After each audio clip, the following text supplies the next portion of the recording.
দেশে এটাকে সাধুবাদ জানাই এবং আমার মনে হইতেছে যে এটা একটা সমাজ উপযোগী উদ্যোগ। বেগম খালেদা জিয়া এখন আর বিএনপির বেগম খালেদা জিয়া নাই। বেগম খালেদা জিয়া এখন পুরা বাংলাদেশের খালেদা জিয়া এবং বাংলাদেশের ইতিহাসে বেগম খালেদা জিয়ার নাম স্বর্ণ অক্ষরে লেখা থাকবে। মিজান ভাই বেগম খালেদা জিয়ারকে সম্মান দেখিয়েছেন।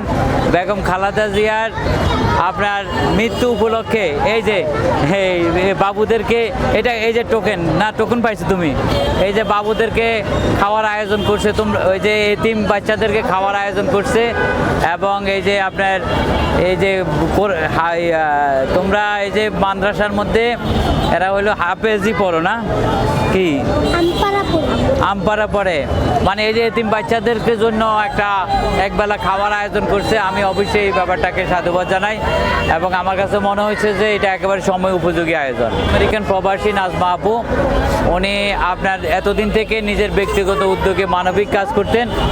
এখন উনি এই যে নাজমা ফাউন্ডেশন প্রতিষ্ঠা করেছেন, তো ওনার প্রথম মানবিক কাজটা এই মিজান ভাইয়ের হোটেলে সূচনা করছেন। এখানে 100 জন গরিব দুঃখী মানুষকে ফ্রিতে একবেলা খাওয়ার আয়োজন করেছেন নাজমা ফাউন্ডেশন। আমাদের দেশে কিন্তু অনেক মানুষ আছেন যারা অসহায় মানুষদের পাশে দাঁড়াইতে চান এবং গরিব দুঃখী মানুষের জন্য সহযোগিতা করতে চান, কিন্তু নির্ভরযোগ্য প্রতিষ্ঠানের অভাবে এবং নির্ভরযোগ্য লোকজনের অভাবে অনেকে এই মানবিক কাজটা করতে পারেন না। সেই দিক থেকে মিজান ভাই নিজেকে একজন নির্ভরযোগ্য মানুষ হিসাবে প্রতিষ্ঠা করতে সক্ষম হয়েছেন, যার জন্য নাজমা ফাউন্ডেশন মনেই করেছে যে মিজান ভাইয়ের মাধ্যমে যদি এই কাজটা মানবিক কাজটা করা হয় তাহলে সত্যিকারই যারা গরিব দুঃখী মানুষ আছেন তারা এই সুবিধাটা পাবেন এবং একবেলা ফ্রিতে খাওয়ার সুযোগ পাবেন। নাজমা ফাউন্ডেশনের পরিকল্পনা হলো, নাজমা ফাউন্ডেশনের যিনি প্রতিষ্ঠাতা উনি কিন্তু আমেরিকান প্রবাসী, আমেরিকাতে বসবাস করে, কিন্তু ওনারা এই যে বাংলাদেশের অসহায় গরিব দুঃখী সকল মানে সব শ্রেণীর গরিব দুঃখী মানুষদের পাশে দাঁড়ায় এবং মানুষের সুখ দুঃখের সাথী হিসেবে কাজ করতে চায় এবং মানুষের সুখে সুখী, মানুষের দুঃখে দুঃখী। মূলত ওনারা এটা একটা মানবিক সংগঠন এবং মানবিক কাজগুলো করে যাবেন বাংলাদেশের মানুষের জন্য। জি জি, আপনার কথা ঠিক আছে, এটা আমি নিজেও দেখেছি, কিন্তু আমার কাছে এরকম মনে হয় না। আমার কাছে মনে হয় এই যে একটা বড় বড় গ্যাদারিংগুলো হয়, কিছুদিন আগে সে 2000 লোকের খানার আয়োজন করছে এই জায়গার মধ্যেই, তো তখন আমার একটা অভিজ্ঞতা হয়েছে। আমাদের কাছেও মনে হয়েছিল যে মিজান ভাই নিয়ন্ত্রণ করতে পারতেছে না, এলোমেলো হচ্ছে, কিন্তু পরবর্তীতে আমরা বুঝতে পেরেছি যে এর চেয়ে ভালোভাবে নিয়ন্ত্রণ করা সম্ভব না। আর এই কোন পরিস্থিতি কিভাবে নিয়ন্ত্রণ করতে হবে, কখন কি করতে হবে, আমার কাছে মনে হয়েছে মিজান ভাই এগুলো খুব ভালো জানে। দেখবেন একটা সময় সব ঠিক হয়ে যাবে।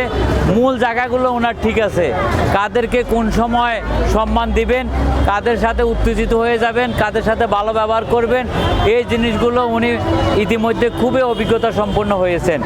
আর ওনার তো ধরেন একেবারেই কঠোর পরিশ্রম থেকে শুরু করে অনেক সাহসিকতার বিষয় কাজ করে। কারণ আপনারা জানেন আমাদের দেশে এরকম অনেক মানুষ আছে নিজেরাও মানবিক কাজ করেন না, অন্যদেরকেও মানবিক কাজ করতে দেন না। সেই জায়গা থেকে মিজান ভাই এই ধরনের প্রতিহিংসাপরায়ণ মানুষগুলোকে একেবারে সামনে থেকে মোকাবেলা করে তার মানবিক কাজটা অব্যাহত রেখেছেন, শুধু তার সাহসিকতার কারণে এবং সৎসাহস থাকার কারণে।